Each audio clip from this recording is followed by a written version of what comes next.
In these uncertain economic times, you've got to do whatever you can to save money. One of our biggest expenses can be our cars, especially when unexpected repair bills hit. Not anymore. If you own a vehicle with less than 130,000 miles, is less than 12 years old, has a warranty about to expire, or even no warranty at all, you could stop paying for car repairs. Roadside assistance, towing, and rental coverage are all included. Don't wait for the next repair. Make one free call right now to see if you qualify. If your vehicle is less than 12 years old, has less than 130,000 miles, even if it's out of warranty, paying for car repairs can become a thing of the past. Call us right now and get your car protected before your next repair bill hits. Get protection and no more repair bills. Call 800-696-1030. Again, 800-696-1030. That's 800-696-1030.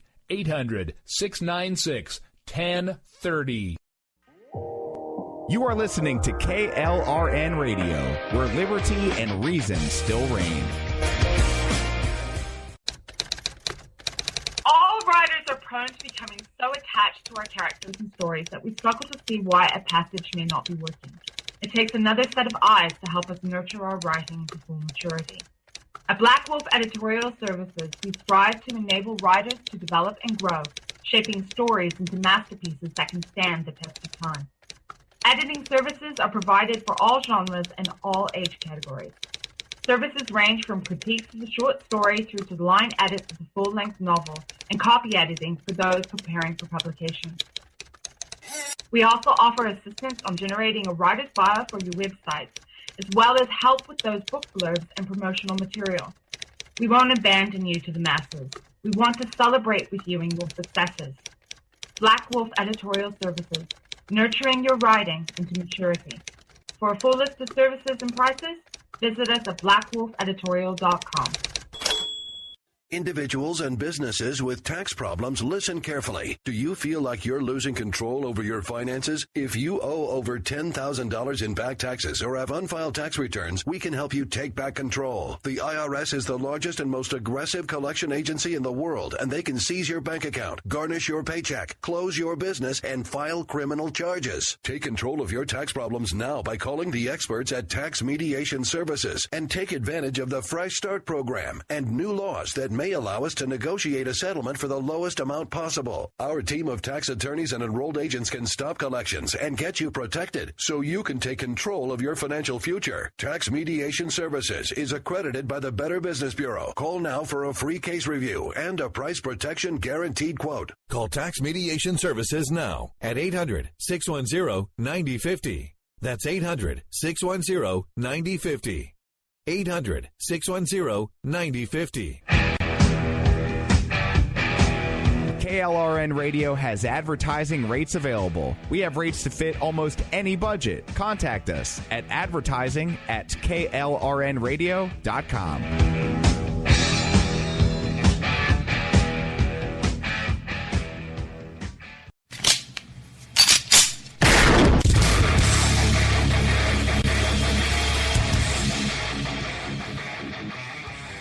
This is Slickery Trigger for Rebel Road Tactical.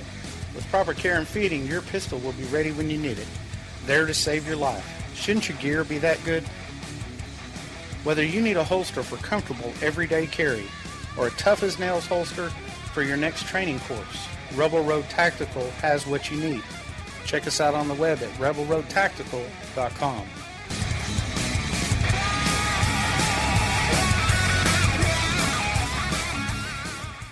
Tired of paying outrageous prices for Viagra? Well, we have great news for you. Now you can finally get Viagra at huge discounts. Healthy Man allows you to save up to $500 on Viagra. Why pay U.S. pharmacy prices of $15 per pill or more when you can get Viagra for less than $3 a pill? Call today and get 40 Viagra pills for only $99. This can cost as much as $600 at your local pharmacy. You can't afford not to call us. If you want Viagra at the lowest prices, never pay $15 $3 a pill pharmacy prices again. Get Viagra for less than $3 a pill. Call 1-800-516-7602 today and save up to $500 and get 40 pills for just $99. Healthy Man is fast, easy, and affordable. Operators are waiting at 1-800-516-7602 to take your call right now. Call 1-800-516-7602. That's 1-800-516-7602. Again, 1-800-516-7602.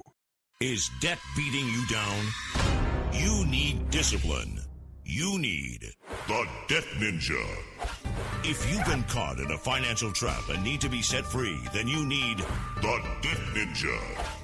Want to stop those harassing collection calls, start saving thousands in interest and fees, and get out of debt fast? Then you need to call the Debt Ninja. The Debt Ninja will find the best companies across the country that will help you consolidate all your bills into one easy payment, reduce your payments by 30 to 50%, and get you out of debt fast. If you have unsecured debt of $10,000 or more, such as credit cards, loans, or medical bills, call the Debt Ninja for a free 15-minute consultation. Call 800-826-1246. 800-826-1246. That's 800-826-1246. Call today. The Debt Ninja.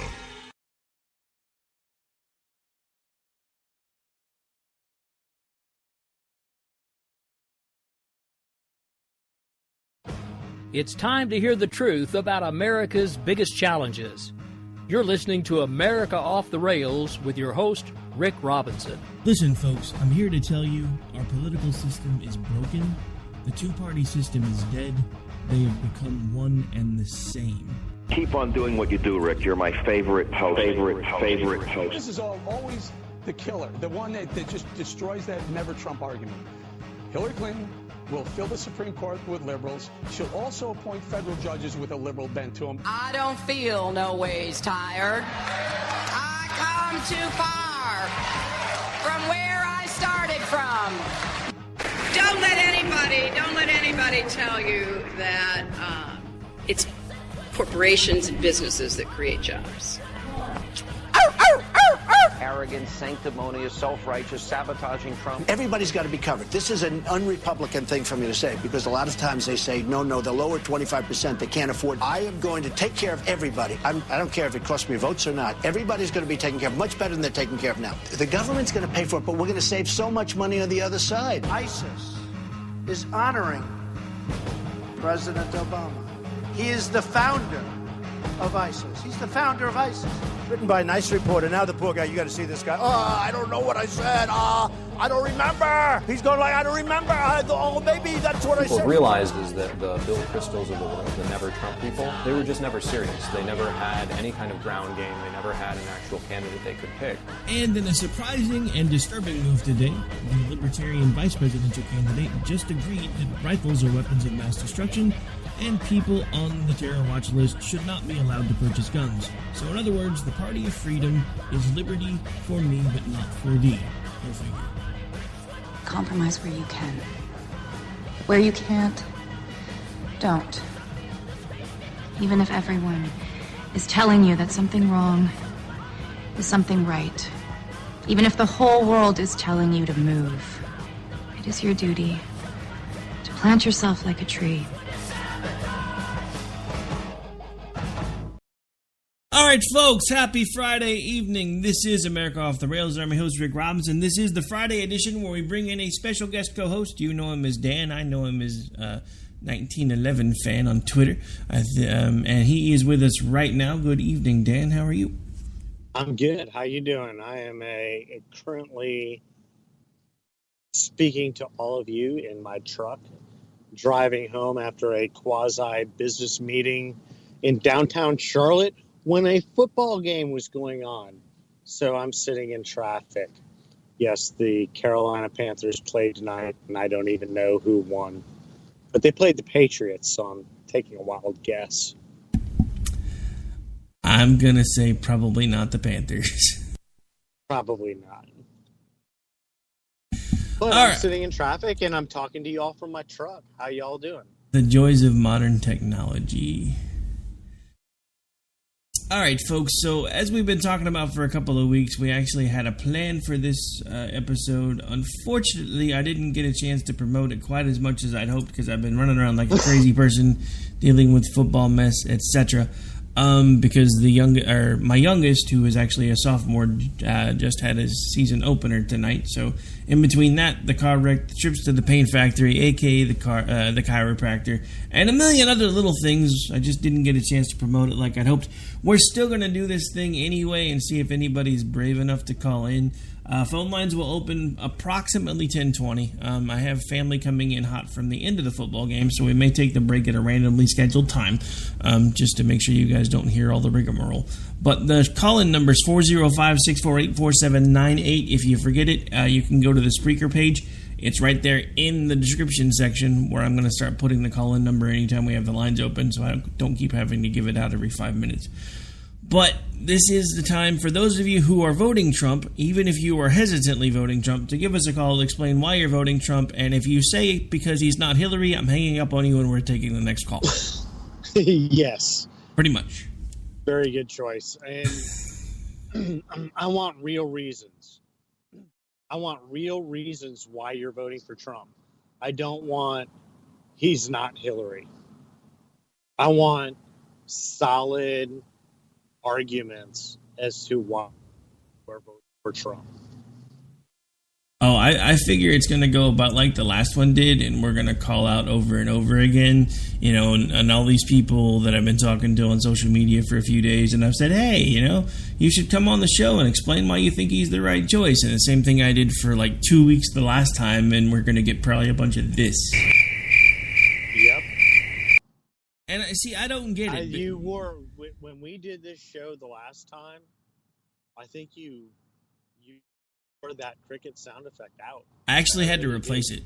The crickets from that sound effect died, and I had to download a new one. No, I'm just playing. That's expensive. That's expensive to replace that. Oh, but yeah, so, you know, it's just interesting because, you know, you keep having all these Trumpkins on social media or Trump supporters or whatever you want to call yourselves, and every time you ever bring anything up, the first thing they ask you is, well, who would you vote for? And I'm like, well, at this point, I'd be voting for anybody but that guy. And they're like, well, that's not an answer. Well, why don't you tell me why you are willing to vote for Trump? Because he's better than Hillary. But he's not. No, he's not. That's the problem. That's the problem. And, you know, it all boils down to the fact that people like you and me and other people we know, I said it from the beginning. I will not vote for Trump. It's on you now. It is on you. I said it from the beginning. I won't vote for him. Go ahead. Keep promoting him. Keep telling me you're going to string me over the wall. Keep telling me you're going to throw me in the oven. I don't care. I won't vote for him. It's on you now. I said I won't vote for him. You got him nominated. It's on you to get him elected. And at 15.9% on 538, I don't think it's going to happen. I really don't think it's going to happen either. And I think what annoys me the most about that is this was the perfect time to put an actual conservative back in the White House. Not a McCain, not a Romney, an actual conservative. We haven't run an actual conservative, and I don't remember the last time.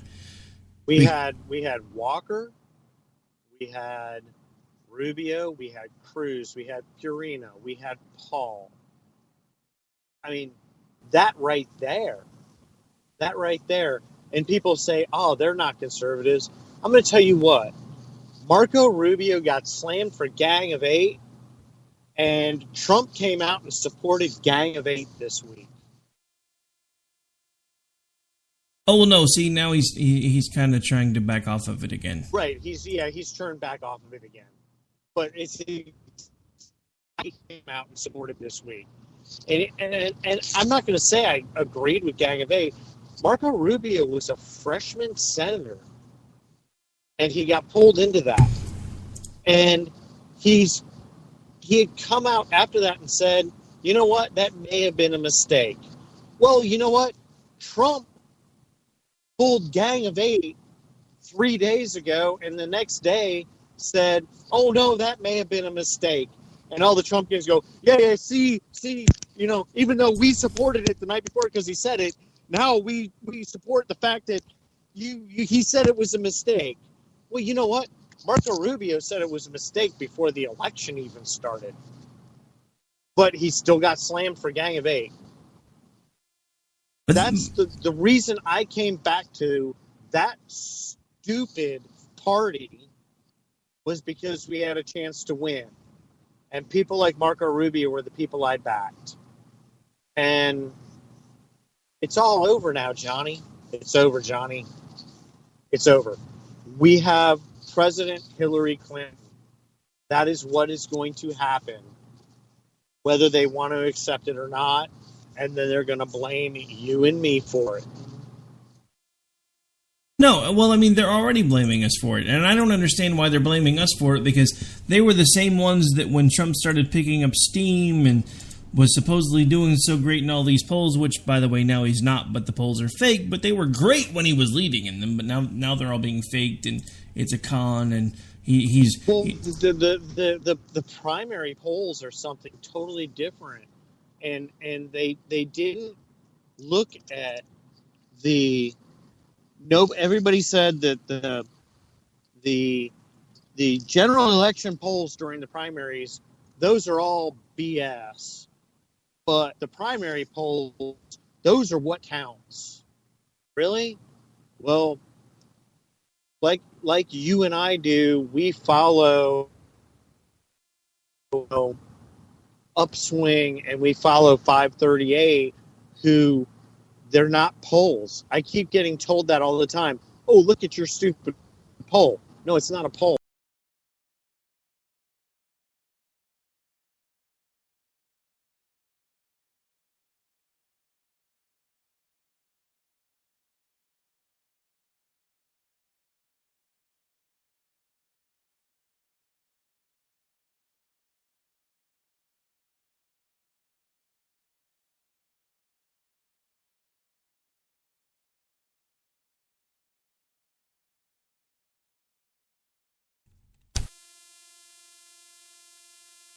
All right, folks, well, you may have heard a brief silence there. We are having a bit of technical difficulty. Bear with me for just a moment while I try to get my co-host back on the line. I'm not sure if it dropped on his end or mine, but we seem to be back now. Give me just one moment here. In these uncertain economic times, you've got to do whatever you can to save money. One of our biggest expenses can be our cars, especially when unexpected repair bills hit. Not anymore. If you own a vehicle with less than 130,000 miles, is less than 12 years old, has a warranty about to expire, or even no warranty at all, you could stop paying for car repairs. Roadside assistance, towing, and rental coverage are all included. Don't wait for the next repair. Make one. All right. Sorry, folks, for the impromptu break. I'm blaming the NSA because we were calling out Trump. He lost his signal. I lost my entire internet for like 30 seconds, so I'm thinking that the NSA is listening and they don't like us. But that's my excuse anytime my hamsters fall off the wheel out here. I live out in the middle of nowhere. But I kind of lost you right in mid-explanation, and I honestly don't remember where we were. Well, I was kind of explaining how 538 and a couple of these other sites work, that they're not polls. They crunch all of the numbers. 538 takes every single poll, they crunch it, and then every day they run 20,000 possible election scenarios. And that's how they come up with their numbers. It's not a poll. And I get the Trump people going, oh, well, I saw a Trump poll. I look at the Trump polls, and the Trump polls are just opposite of that. Well, I'm not giving you a poll. I'm giving you a scientific number. And they don't understand that. 538 was 100% in 2012, 96% in 2008, and like 97% in 2004 because it's a scientific number. It's not a poll. It's taking all of the polls, putting them together, crunching them, and then running scenarios. And right now, Trump has a 15.9% chance of winning the election. And I'm sorry, in my estimation, that's still too high. Well, Hillary has. So I think Johnson is at like 8.1. Johnson has an 8.1% chance. That's pretty good for Johnson, to be honest with you. Well, especially with the gaffes his campaign has had lately. Oh, it's well. I've officially left the Libertarian Party. Thank you very much. Let's just say, folks, that it is a bad year for liberty and freedom all the way around, and for those of us who espouse those things, we're kind of looking around going, how did we wind up here, and what do we do to fix it? We have a socialist, a nationalist with fascist-leaning tendencies, and a libertarian who thinks taxes are good, and his vice president wants gun control. I'm so confused. They want to smoke a big fat doobie. Okay, so seriously speaking, I don't imbibe as a rule. I never have. I've been around it a few times. I have never actually liked the smell of it because it kind of makes me a little sick. But as screwed up as this election cycle's been, I'm thinking of revising that rule. I'm just saying. I mean, you know, I was a DC punk rocker, and you know what? I'm fine with the whole pot thing, but don't make it your platform. That's where I got turned off with the leanings of the Libertarian Party this year is the pot thing becomes the platform. I was a Austin Peterson supporter, and his whole thing is pro-life, pro-constitution. And that's where I think that the Libertarian Party is screwing up, is they're concentrating too much on the legalization thing. That's not what it's all about right now. You took the wrong direction. That's not the problem right now. Legalization's happening. Why are you concentrating on it? Weed is essentially legal in D.C. It's essentially legal. My brother grows it, and it's legal for him to grow it. It's legal for him to give it to people. It's legal for him to smoke it on the street corner. It's legal. Drop the weed thing. There's way more important things in the world right now. And that's where the Libertarian Party has lost me this year. Well, I mean, and it's Friday night, so I'm just going to let my tinfoil hat moments fly, but I have other issues, and it's not necessarily, you know, I never have really liked the idea that they bring the pot thing to the forefront because, you know, it's just one of those things where to me it's a non-issue. I understand it's an important issue for them, but to me it's a non-issue, and there are a lot of other issues that are more important. But I have to tell you, my impression of the Libertarian Party, now that they've been able to get a little bit more attention and people are actually starting to pay attention to what they're saying, my impression of them is that all they've really been trying to do this whole time is rearrange the seats at the power of table, or the table of power. Sorry, I'm a little distracted. There was a hum noise in my headset. But anyway, and it's just because I get the impression that they've been telling people on their own side of stuff what they needed to hear to get them to finally get the movement built up enough where people are paying attention to it. Now that they're paying attention, they're trying to pull votes from as many different places as they can, so they're doing the same thing Trump's doing, but nobody's calling them on it yet because they're not big enough for everybody to notice. Depending on who they're standing in front of, they say one thing, and when they're trying to pull conservatives, then they realize they've pulled too many, so they start talking about how Adrian Peterson would be a bad idea. So then they start going towards the left and trying to pull as many of them as they can by making crazy talk about climate change, taxes, and gun control.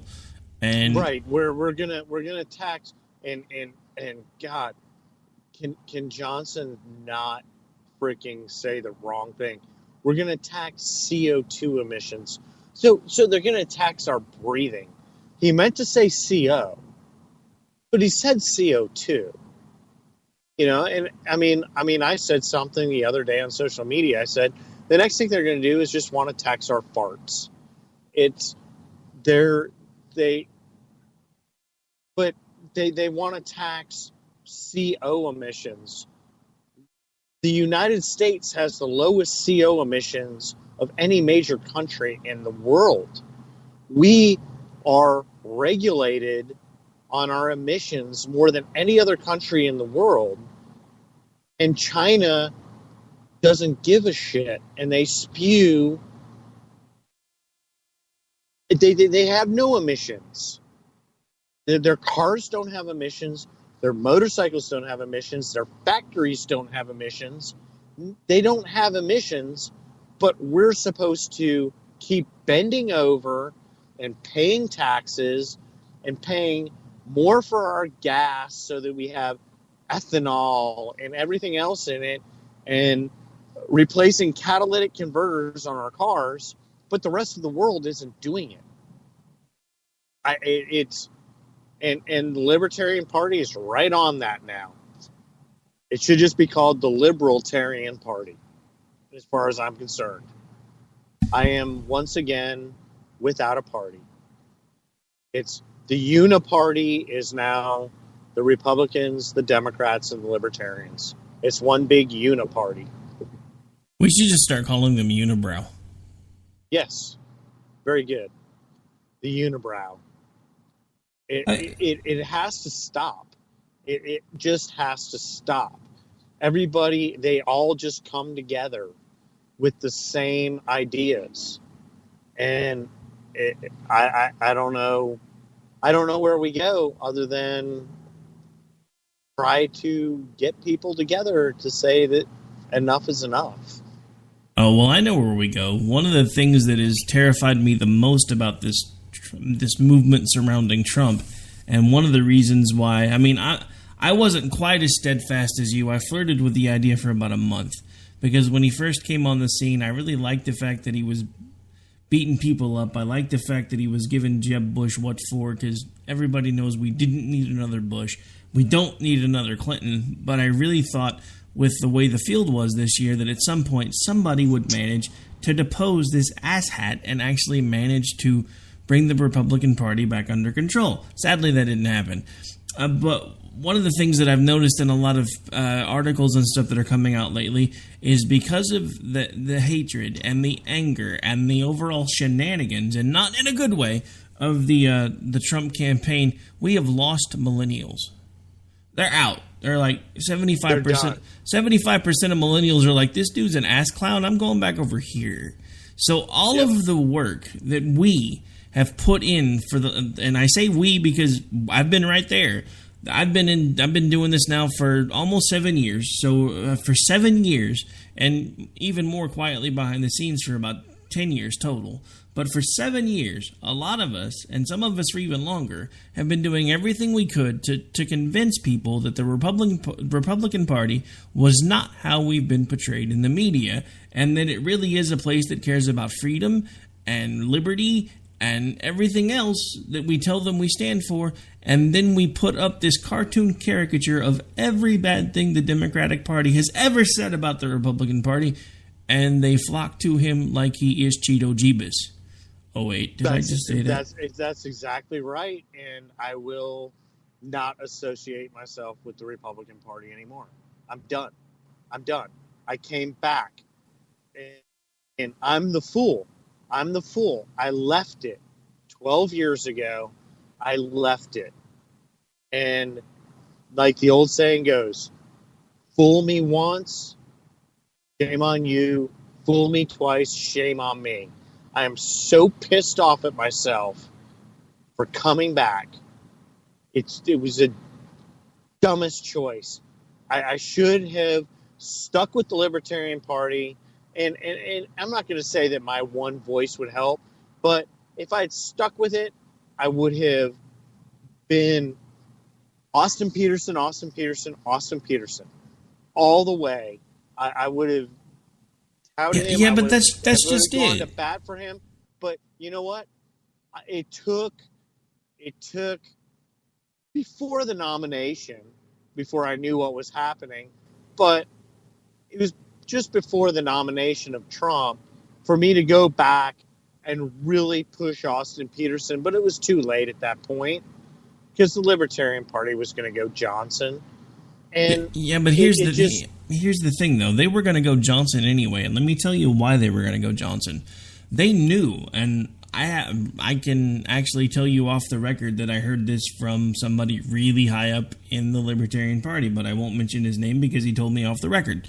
They didn't want Peterson, and they specifically didn't want Peterson because their mindset was, with as bad as the Republican Party was imploding, conservatives were going to come to them anyway, and they were going to make them do it on the Libertarian Party's terms, not by giving them a more conservative choice, but someone who actually, as far as they were concerned, was an embodiment of the Libertarian Party. Now, I don't know if Johnson is actually an embodiment of the Libertarian Party or not. If he is, then I think they need to definitely check themselves. I do know that he's not. I've been involved with it since the beginning. He's not. That's why I'm not a libertarian anymore. But I'm telling you, even the people in the libertarian, even the people really high up in the libertarian hierarchy think that Peterson embodies what they stand for. They don't want conservatives in their party. I've been told this at local meetings. I've been told this now by national people involved in the party. They don't want us. I don't know who it is they do want, but they don't want us. So at this point, we don't have a home in the Republican Party. We don't have a home in the Libertarian Party. And at this point, the person who's talking the most like she wants us is insane. And we all know that it's a spider web and we better not go towards it. What scares me is there are plenty of Republicans that are still going to do it anyway. And it's why, even though I am firmly never Trump, I've also been never Hillary. Not this, well, I have to put, if it's going to be somebody crazy, I'd rather it be somebody crazy on the opposite side of the aisle so at least my party doesn't get blamed when it blows up. No, because then it still blows up anyway, and what good does that do? Well, yeah, and I know plenty of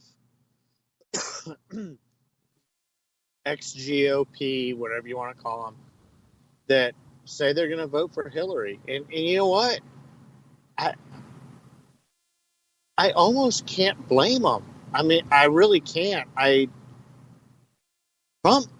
Trump, I will not vote for Hillary. I cannot, in my conscience, I cannot vote for Hillary. I can't do it. I can understand the vote for Hillary as much as I can understand the non-Trump supporters that say they'll vote for Trump. I can understand either direction. I really can. I can. You know, I have friends that are voting for Trump, and I'm good with that. I'm good. You're voting. Good. Whatever. You're voting for Trump. I'm good. They aren't the ones I have the problem with. The ones I have the problem with are the ones that say that since I'm not voting for Trump, when he builds the wall, they're going to string me over it. Those are the ones I have a problem with. If you want to vote for Trump, vote for Trump. Good.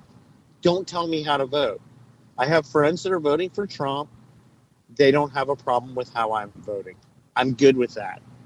Do not tell me that if I don't vote for Trump when he gets elected, you're going to throw me in the oven or you're going to string me over the wall. That's not democracy. That's not a republic. That's not how a republic works. It doesn't work. You're telling me that I am a traitor if I do not vote Republican. I'm not a freaking Republican. Don't tell me to vote Republican, and don't tell me I'm a traitor if I don't. I'm a conservative. I will always be a conservative, and Trump is not a conservative. I will not vote for him. That's my feeling. Maybe I'm being a little harsh on that, but that's the way it is. I am a conservative, and that's how I will always vote. And if it means that I'm 5% of the vote in 20 years, that's fine. I'll have my guns. I'll have my little mountain hovel somewhere out in the middle of nowhere and come and get me. That's how I am, and that's how I will always be. Yeah, I mean, I'm right there with you at this point. I would rather stand for something and watch the country burn around me than to forgo my principles all in the sake for a win backing somebody that I know is not going to be any better than the person on the other side. And that's been my problem with Trump all along. I honestly do not think he is any better than Hillary. And in some respects, I think that he's worse. Because I firmly believe that should he somehow pull off a miracle, and if all of these polls are suddenly wrong, and all of these aggregates of the polls are suddenly wrong, and all these formulas that they use when they add everything together and they figure it out is so terribly off that he becomes the next president, I think he's going to govern to the left of Hillary. He's already showing that he's trying to move to the left of Hillary in a lot of ways, and I don't think that Hillary necessarily plans on staying to the right, but she's seeing an opportunity to try to court disenfranchised Republicans. She did it yesterday. And the funny thing about what she did yesterday was I was talking to someone at my day job who said he is so disappointed with the Republican Party at this point because we had a chance to put up a conservative, and now the only conservative person left in the race sounds like Hillary Clinton because she's acting like the conservative candidate should be acting and calling out the racism, etc. Now, what annoys me about Hillary Clinton is while she's busily calling out the fact that Trump is embracing the alt-right, which you can say what you want, but he hasn't distanced himself from them. He retweets them on a regular basis. Whether it's him or somebody else running the account for him at that time, it doesn't matter because it's still his brand. But while she's calling him out, she is embracing Black Lives Matters. And this is why I have such a huge problem with both of these people, and I can't vote for either one. For the first time in my life, we have both major candidates for political parties involved tacitly with terrorist organizations. Absolutely. And, Trump actually came out and said he doesn't even really know what the alt-right is. That's the same thing he said about David Duke, but that's a lie. Go to his timeline and look at, and I will say the name, look at Neil Turner. He is an alt-right idiot that is within 1 to 2 to 3 tweets below every single one of Donald's tweets. Every single one. Alt-right freak. He's got the frog in his Avi. Oh, God, I know. I didn't realize who you were talking about until you said the frog because I don't recognize his name, but I always see the frog. Neil Turner. I'll put the name out there. I don't care. Neil Turner can sue me. I really don't care. He is an alt-right Nazi. He posts anti-Jewish crap all the time. And he is one of the first retweeters and one of the first responders to every single one of Donald Trump's tweets. But he doesn't know what the alt-right is. He doesn't know. Well, I mean, come on. That's the same thing he said about David Duke. But then you have the audio from him from like 25 years ago when he was trying to start the Reform Party. And he's like, well, we have this problem with the party inside the party right now because David Duke, a rather renowned racist, has joined the party, blah, blah, blah. And now 20 some odd years later, he's like, David Duke's a racist? When did that happen? Really? Right. He's disingenuous is what he is. He's a liar. I had to edit myself there, but yeah, he's not disingenuous. He is a bald-faced liar.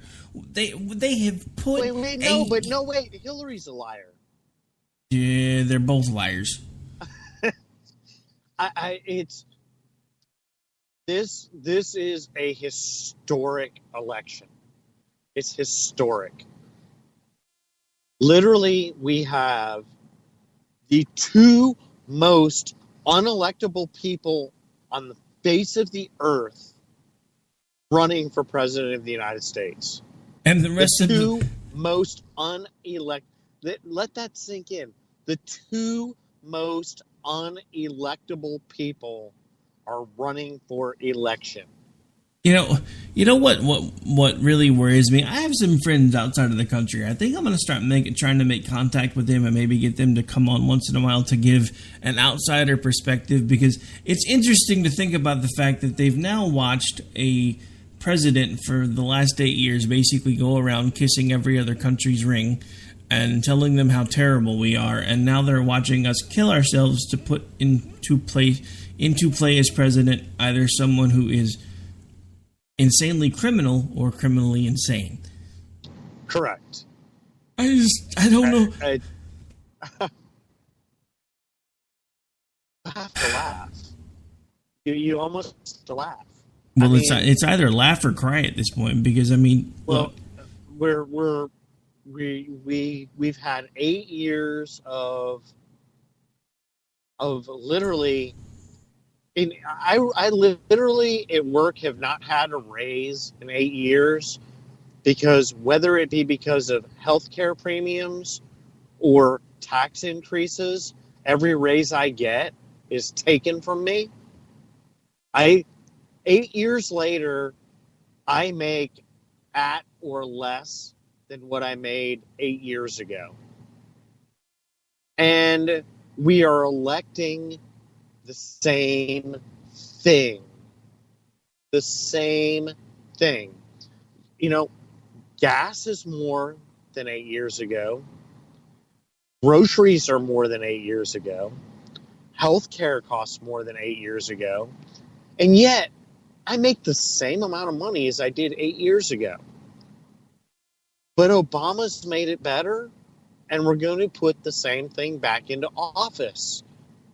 Because a bunch of people voted on emotion in the primaries. I'm not going to buy that the Democrat crossover in the open states put Donald Trump there. I don't buy that. It's not that. It's a bunch of people that never voted before that finally got pissed off. But you know what? They finally got pissed off, and they were uneducated on how the system works. And they said, Donald Trump, I watch him on TV. He does that show, and he's a businessman, and he's going to make it all better. That's not how it works, dude. That's not how politics work. It's not. He's not going to make it better. I almost feel some sympathy. Like, okay, yeah, you finally decided to get involved. I'm glad you finally decided to get involved, but you got involved the wrong way, and you didn't do any kind of research before you got involved. That's why we have Donald Trump. I watched it. I watched it on TV. I watched the tattoo artist that's never voted in his life and now giving free Donald Trump tattoos because Donald Trump's going to fix everything. That's not how it works. That's not how any of this works. Exactly. We got, I will be nice, we got screwed. I almost went the other direction. Yeah, please don't. By people that had no freaking clue how it works. Yeah, please be nice, because this show does still occasionally go out to some terrestrial folks, and it causes extra editing when you're not nice. Screwed is okay, right? Yes, it is. Yeah. But I keep shaking my head. I keep thinking at some point I'm gonna wake up and this is going to have been some really terribly vivid nightmare, and the last year is actually going to have gone by in like 8 hours because I don't normally sleep that long, so that might actually explain why this would feel like a really long time, because I usually sleep about 2 or 3 hours a night. But you and me both. I keep waiting for the alarm to go off, and the alarm just will not go off. I keep waiting for Rod Serling and somebody to say, "Hey, it's an episode of Twilight Zone. It's over. You can wake up now." because I never in a million years thought that we would be here to the point where the American people have become so placated and so docile that they simply have nothing better than a Pavlovian response to elections. They live in echo chambers. They hear nothing but their own ideas repeated back to them. They attack anyone who doesn't repeat those same ideas, and when it's time for elections, they pick up a side based on who's echoing the right stuff back to them, and they march off and they pull a lever, and that's it. The government has figured out how to keep us so placated and so distracted, they didn't even have to hide the fact that they played us this time, because only a small percentage of the American public actually managed to notice that we've been conned. Exactly. And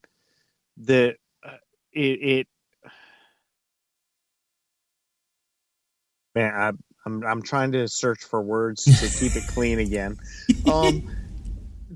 The whole this whole year. I mean, really, I'm looking at. I talk to people, and I look at this year. Once 2016 is over, I really honestly believe that it can't possibly get worse than this year. And it's not just the election; it's everything. Everybody I talk to, it's funny because everybody I talk to says they've always got this horror story of stuff that's happened this year. And you and I know it. We talk off of being on the air with each other. It's been a bad year for a lot of friends of ours, not just election wise, but just in general in their life. I think there's something going on. It's like something with the moon. I don't know what it is, but this was a bad year to have an election because we had horses. I mean, we really did. That's why I came back to the GOP this year. We had horses. We had out of 17 candidates, we had easily 8 to 10 that could have beat Hillary. And I include Jeb Bush in that. Not that I was a Jeb Bush fan, and I wasn't, but I would take Jeb Bush over Trump any day. But we had 8 to 10 that would have crushed her. And we ended up with number 23 out of 17. That's what we ended up with. Number 23 out of 17. I like how you put that, because I've been trying to figure out a way to put that, and that fits it rather nicely. I mean, look, folks, like Trump, hate Trump, pull the lever for him because you don't know what else to do. Let me remind you of some very key things, and it's some of the first things that I really started thinking about when I realized just how much we were getting played. Donald Trump and Hillary Clinton run in the same social circles. Their daughters are friends. They've known each other forever. He's complimented her on more than one occasion. He actually called up Bill Clinton on the phone before he decided he was going to run for president. They still speak on the phone on a semi-regular basis, and Hillary Clinton has attended his daughter's wedding. Now, I know everybody Rick, you got to understand, at this point he's taken the gloves off and he's calling her all kinds of names, and he's saying that she should be in jail, and whatever friendship they had, that ship has sailed, that bridge is burned as soon as he started calling her out. Not for these people. These are people that understand that they are putting on a show. Every time she attacks him, she's putting on a show because she already knows she's going to win. Every time he attacks her, he's putting on a show because they call up each other at the end of the night and they make fun of us and they laugh and they shriek and they have this grand old time because we are being played and everybody doesn't seem to notice. Correct. She has a $800 million war chest that she needs to spend before November. I said it to you and some friends of ours. She is sitting in a 1,000 horsepower hot rod idling right now. She hasn't hit the gas yet. She hasn't put it in gear yet. She's idling.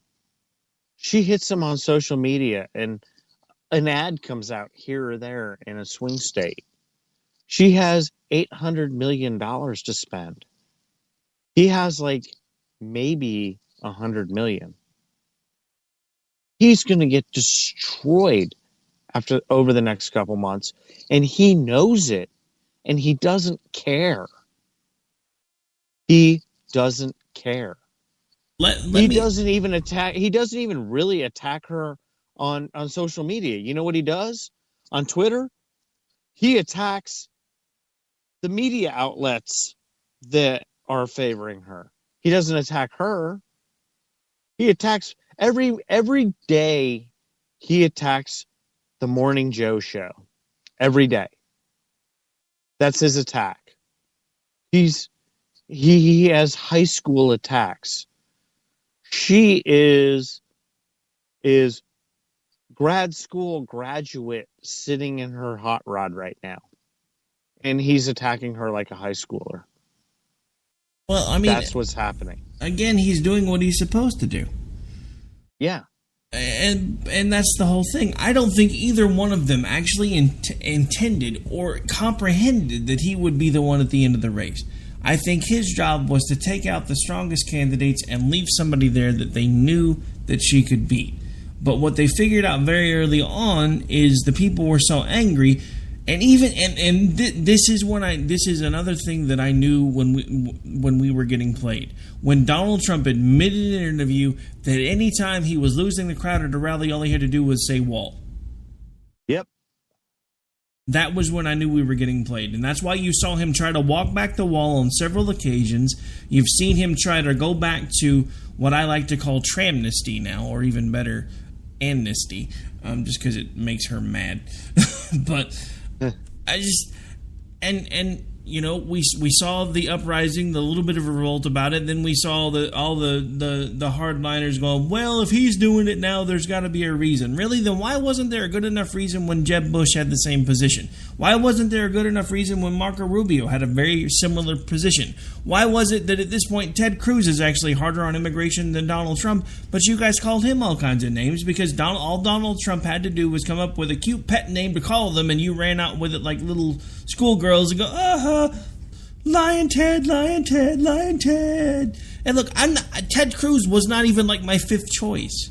But again, we wound up with number 25 out of 17. Right, and you, if like go, I urge any Trump supporter that is listening, go read Gang of Eight, and then read what Trump said the other night. It's almost identical. And what did he destroy Rubio on? Gang of Eight. Rubio, who was a freshman senator. He was a freshman senator when Gang of Eight happened. And at this point, Rubio has fallen into the Trump corner, I guess, sort of, whatever. I was a Rubio supporter, but still, Trump the other night adopted Gang of Eight. He adopted Gang of Eight, which he destroyed Rubio on. So now you have Rubio, who I've seen mock-ups. Rubio in the mock-ups beats Hillary by 15. Rubio is literally plus 15 against Hillary. And Trump is -9. Hillary is plus 9 against Trump. In the popular vote. Now, in the Electoral College, it's looking like Trump could be the Republican Mondale. Trump could literally lose 48 to 50 states. I mean, come on. When a state like Texas is almost within the margin of error, there's a problem. Well, Georgia's gone. Georgia is gone. I mean, the last time I looked at anything, Real Clear Politics had Texas at +6 for Trump, which is almost within the margin of error. Georgia was what, for Hillary, I think. It depends on where you look at it. It depends. Yeah, I think Georgia is plus 3 or plus 4 with Hillary with a 3-point margin of error. And if you look at the plus 4, that puts Hillary in the margin of error winning. Bill Mitchell the other day posted numbers from some crazy poll in Florida that had Trump plus 25 with African Americans in Florida. No. You can't take these crazy out of the wool polls, because with Real Clear Politics about 2 months ago, with the margin of error, Trump could be -2 with African Americans in the nation. These people, they find these obscure polls. Bill Mitchell had Trump plus 25 with African Americans, plus like 15 with Hispanics, plus 64 with white males, and then -4 with females in Florida. And Bill Mitchell was all like, see, Trump's got Florida. No. Go look at Real Clear Politics, or go look at 538 that aren't real polls, that are actually number crunchers. There's nothing anywhere near that. They grasp these polls that favor them, but they're stupid polls from some little college in some podunk town in the state. That's what they grasp at. All right, so we're almost out of time, but I just had something that came across my feed. If you're listening on an affiliate at this point, we're going to be cut off, and you'll be joining the regularly scheduled programming there. Check your local listings. If you're listening on KLRN right now, the Rhino Report will be heard in its entirety, but we're going to run long for a few minutes because I just had something come across my feed, and I've been clicking on a few links trying to verify it. Apparently, the Trump campaign is in complete chaos and disarray at this point. According to the Arizona Republic, Donald Trump says he's coming to Arizona. State director says he's not. According to another article that I pulled that from the Newsbin, Donald Trump cancels Arizona rally, withdraws from campaign trail almost entirely, campaign completely in chaos. At this point, it appears, according to his website, which I'm trying to get pulled up now, but my hamsters are not cooperating with me, Donald Trump has canceled nearly all of his remaining campaign stops and has one left remaining. Wow. He has apparently canceled Arizona, Colorado, Oregon, and Nevada. His public schedule is so barren that he literally has nothing left on it aside from one rally in Everett, Washington this Tuesday. Even that event makes no strategic sense, as Washington is a blue state where Trump has no chance of winning any electoral votes, meaning he's wasting his time and resources by visiting there. Again, I can't confirm this because I can't pull up the website, because with the issues we were having with the server a minute ago, my hamsters are being completely cranky. I do plan on putting together a show about historical events from Monday. I have a football game that I'll be attending, so this will be a drop. So I will probably open the show if I can get this confirmed with what I was able to find from the website once I don't have all of my hamsters trying to push in the same direction. But it would appear that the Donald Trump campaign may officially be in total freefall, and again, it just proves that he's trying to shoot his campaign in the foot. The question is, will the American people let the campaign die? That's my question. Yeah, it's bad. I mean, like I said, Hillary can outspend him 7 or 8 to 1 right now, and she's not, and she's destroying him. I said it earlier. She's sitting in a hot rod idling. Doesn't have to do anything. It's everything he says about her doesn't do it. He on 538. Hang on, we have somebody calling in. Hello? Hey, Rick, how you doing? I'm doing all right. Hang on, I hit the wrong button. Give me just a second. Apparently I hit the wrong button. What's the matter? I accidentally put the other guest on hold when I tried to answer your call because they had the group call button didn't work. So I'm trying to figure out how to get it back because I know there's a way to bring you two together. Just got to figure it out. Hang on just a second. No problem there, Rick. All right, so you guys actually should be on together now. Sorry about that. I accidentally hit the wrong button. Dan, you still there? Yeah, I'm here. All right. Jess, are you there? Yes, I am. Now, were you trying to pull up the Trump campaign website?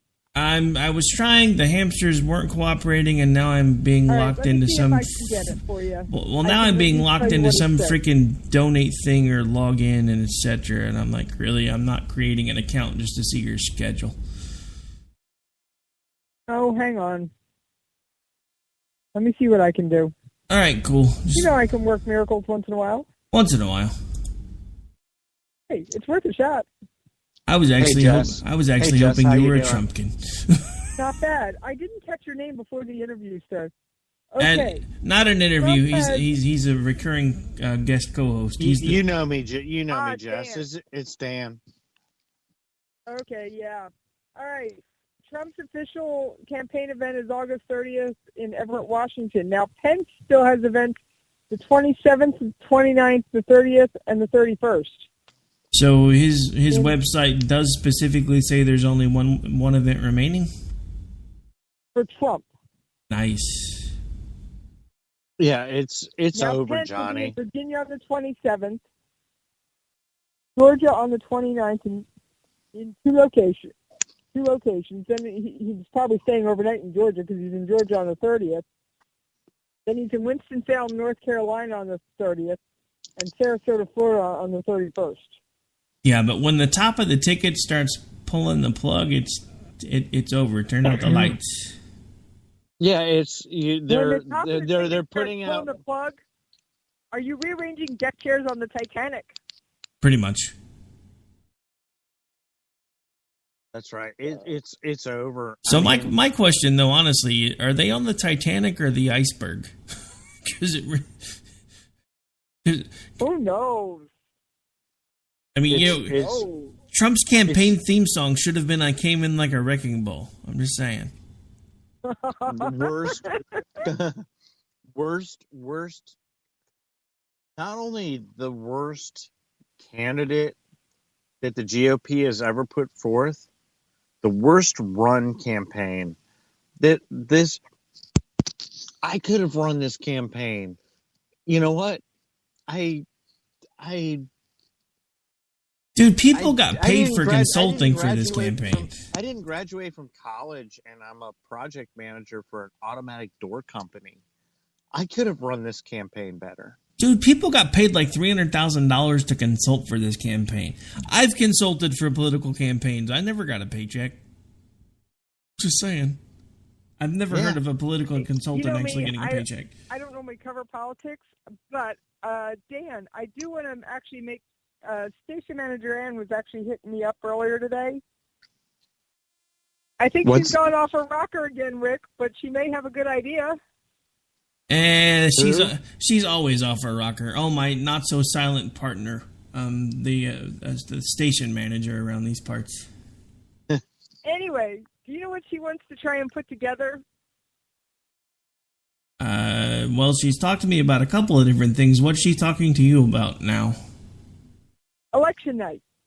Oh yeah, the election night coverages. Yeah, we were talking about trying to get like a rotating panel going in and out so we could kind of keep the feed going the whole time and kind of just watch the bloodbath. Yeah, I'd be all in for that. I kind of figured you would. All right, Dan, shoot her an email, Ann at KLRNRadio.com, and she will add you to the list. Okay. So, yes, that is a sneak peek for anybody listening on download or on-demand replay or listening on the website. All right, well, believe it or not, folks, we're already over the hour, and I don't want to take too much of Rhino's time slot. I mean, you guys will still get to hear the whole thing anyway, but I don't want to. He was supposed to be started like 5 minutes ago. So we're going to wrap this thing up with a confirmation yet again. What is this? Trumpkin Trumpkin call out round 22? Still no Trumpkins? Let's do it next week. Let's start promoting it tomorrow. Actually, if you don't mind, I will shoot you the number. You can promote the heck out of it. I'm actually taking most of the weekend off because tonight is my wife and I's anniversary, and we're going to be celebrating it for the rest of the weekend. Damn, happy anniversary. So, yeah. Luckily, there was a football game in the way, so I was able to sneak home and do some radio. Otherwise, I might not have even been able to be here tonight. And I was like, but honey. And you know it's our anniversary. Well, honestly, I did. But you know what? Take care of her tomorrow. Oh, I will. I always do. Dude, okay. We have our issues, we have our moments, but end of the day, I couldn't imagine spending my life with anybody else, and ups and downs included at this point. It's been an adventure. I hope it continues to be an adventure, and I just look forward to spending as many more years with her as possible. And Rick, happy anniversary. So does this mean you won't be on the air tomorrow morning with Bryce? Actually, Bryce will not be on the air in the morning with me either. Bryce has just notified me that tomorrow is his last day to move into the dorm, so he has no choice but to do it tomorrow. Because he's been at a camp all week helping with his mom's special needs camp that they run every summer. Okay. So tell Ann to schedule replays. Or are you going to do it? Actually, I had planned on probably getting it squared away before I go to bed tonight. That way nobody's got to worry about it in the morning. Because you're the man. Because you're all over it. Yeah, it's what I do. All right, folks, on that note, we are out of here. Enough of us talking station business while you're sitting around listening to it going, I don't even know what these guys are talking about right now. Could you just put us out of our misery? And we are out, folks. I will be back with you, not necessarily live, but Memorex in my time slot Monday night with a show about the dark side of U.S. history, starting with the political present and working our way backwards. It happens to be a plan I have coming for most Monday episodes for a while. We're going to start a series of shows based on themes and keep them running till we run all the way through it. Then I have another one coming up. We'll get a little bit into this one before I talk to you about the next one. But we are out for the night. Want to thank my guest co-host, Dan. Want to thank Jess for calling in. And again, Trumpkins, this was like round 22 and we got a bunch of this. If you catch it on a replay, you've already heard me give out the number like 22 times. We're doing this again next Friday. You better call this time because this is probably going to be the last time I'm going to do it because I want your explanation as to why Lord Cheesy Poof just canceled all of his events and you guys are still out there yelling Trump. We're out. Good night.